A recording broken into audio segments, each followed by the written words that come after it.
अमावस्या की गहरी काली रात में चंद्रपुर जाने वाली सुनसान सड़क पर एक बाइक की हेडलाइट खौफनाक अंधेरे को चीरती चली आ रही थी। उस बाइक पर सुभाष अकेला था और आज पहली बार उसे घर लौटते हुए बहुत देर हुई थी, इसलिए वो जंगल से गुजरने वाले इस छोटे रास्ते से सुभाष आज चंद्रपुर लौट रहा था। अचानक बाइक का इंजन खड़खड़ाया और बाइक वहीं रुक गई। सुभाष ने बाइक को हर तरह चेक किया, उसे स्टार्ट करने की हर संभव कोशिश की, लेकिन बाइक बेजान खड़ी रही। गुस्से में सुभाष ने बाइक को लात मारी। इससे भी अभी खराब होना था। सुभाष ने अब चारों ओर देखा तो उसकी रूह कांप उठी। दूर तलक सड़क पर कोई नहीं था और जंगल से शिकार पर निकले जंगली जानवरों की आवाजें सुनाई दे रही थी। सुभाष कांप उठा और खुद को कोसने लगा कि वो इस रास्ते से क्यों आ गया। तभी सुभाष डर से चीख पड़ा। घोड़ी पहने एक लड़का उसकी बाइक के करीब से गुजर रहा था। ये कहां से आ गया? अभी तो दूर दूर तक कोई दिखाई नहीं दे रहा था। अनजाने डर से कांपता सुभाष उसे देखता रहा, लेकिन होड़ी वाला लड़का बिना कुछ कहे करीब से गुजर गया। हिम्मत करके सुभाष बोला, अब सुनो ब्रो। सुनते ही वो रुक गया और बोला, तुम मुझे बुला रहे हो? अब हाँ, मुझे तुम्हारी मदद चाहिए। सुनकर होड़ी वाले के चेहरे पर रहस्यमय मुस्कान खिल उठी। वो पलटा और बोला, तुम मुझे अपने पास बुला रहे हो? सुभाष को समझ नहीं आया ये ऐसे सवाल क्यों कर रहा था। हाँ, मैं ही तो तुम्हें अपने पास बुला रहा हूँ। वो सुभाष के करीब आते हुए बोला, मैं पहली बार बिना बुलाए किसी के पास नहीं आता। सुभाष को लगा ये लड़का पागल तो नहीं, कैसी बातें कर रहा था। सुभाष सीधे मुद्दे पर आते हुए बोला, ब्रो मेरी बाइक खराब हो गई, कोई मैकेनिक होगा क्या आसपास में? हाँ, वहाँ एक मैकेनिक है जो रात भर खुला रहता है, तुम्हारे जैसे लोगों के लिए। घोड़ी वाले ने इशारा करके रास्ता बताया तो सुभाष ये देखकर हैरान रह गया कि उस लड़के का हाथ उसके पूरे बदन से भी बहुत लंबा था। सुभाष घबरा गया। उसने तुरंत बाइक का हैंडल पकड़ा और धकेलते हुए बाइक को ले जाने लगा। कुछ कदम चलने के बाद सुभाष ने पलट कर देखा तो वो चीख पड़ा।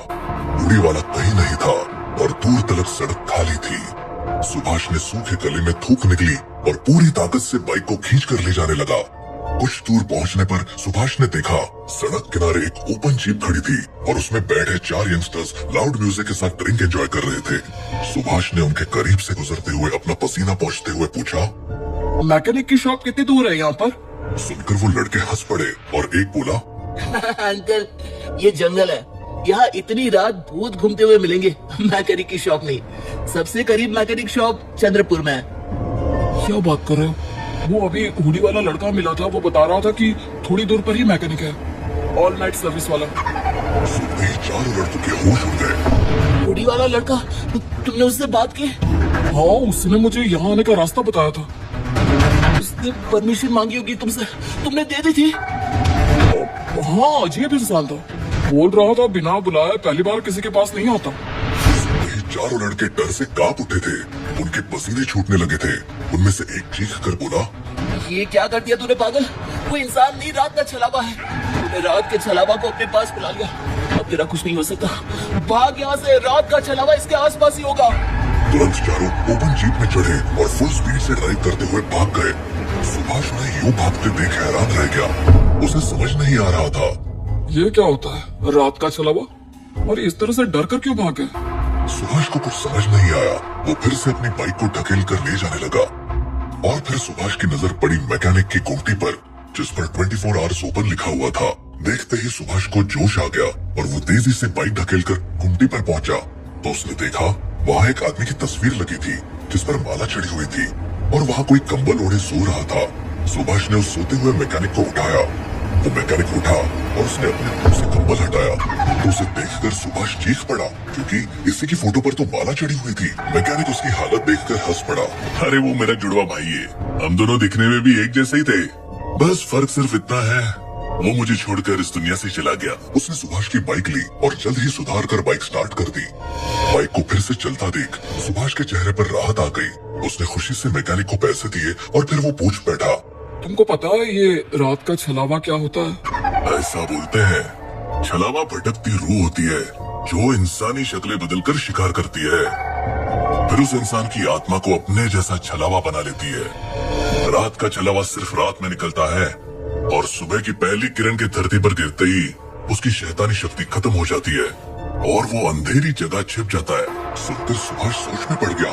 फिर वो बोला, ऐसा बोलते हैं इस जंगल में जो रास्ते पर भटकता हुआ एक लड़का हुडी में मिलता है वो रात का चला हुआ है। तुम तो रात भर यहीं रहते हो, फिर तुम्हें तो वो हुडी वाला लड़का कभी दिखाई नहीं दिया? सुनकर मैकेनिक हंस पड़ा और बोला, ये भूत प्रेत छलावा ये सब वहम होते हैं, कहानी किस्से होते हैं ये सब।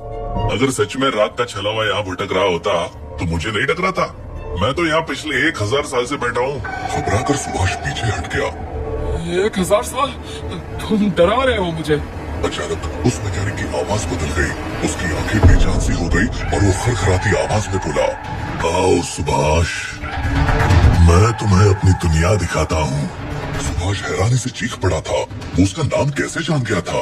वो सुभाष की ओर बढ़ा। सुभाष घबरा कर अपनी बाइक पर बैठा और फुल स्पीड से बाइक दौड़ा दी। दूर आकर सुभाष ने पलट कर देखा और राहत की सांस ली कि वो शैतानी आत्मा उसका पीछा नहीं कर रही थी। मैं इस रास्ते कभी नहीं आऊंगा। तभी सुभाष ने पूरी ताकत से ब्रेक लगाकर बाइक को रोका और सामने देखकर उसके रोंगटे खड़े हो गए। सामने से हुडी में रात का चलावा चला आ रहा था। ऐसा कैसे हो सकता है? उसे तो 10 किलोमीटर के पीछे छोड़ आया था मैं। तभी सुभाष की नजर वहाँ लगे मील के पत्थर पर गई। उस पर लिखा था चंद्रपुर 10 किलोमीटर।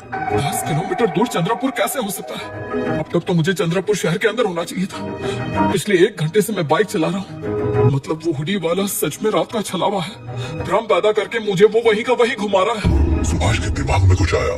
उसने बाइक को स्टार्ट कर स्पीड देना शुरू किया और जैसे ही हुडी वाला करीब पहुंचा, सुभाष ने बाइक का ब्रेक छोड़ दिया। बाइक बुलेट की स्पीड से निकली और इससे पहले कि हुडी वाला कुछ समझ पाता, बाइक ने उसे हिट कर दिया। वो हवा में उछला और पेड़ से टकराते हुए नीचे गिरा और तड़पने लगा और फिर उसका तड़पना भी बंद हो गया। ये देख सुभाष खिलखिलाकर हंस पड़ा। मैंने मार दिया। मैंने मार दिया, खत्म कर दिया रात के छलावा को। लेकिन जैसे ही सुभाष ने बाइक स्टार्ट की, उसके होश उड़ गए। बाइक फिर से बंद हो गई थी।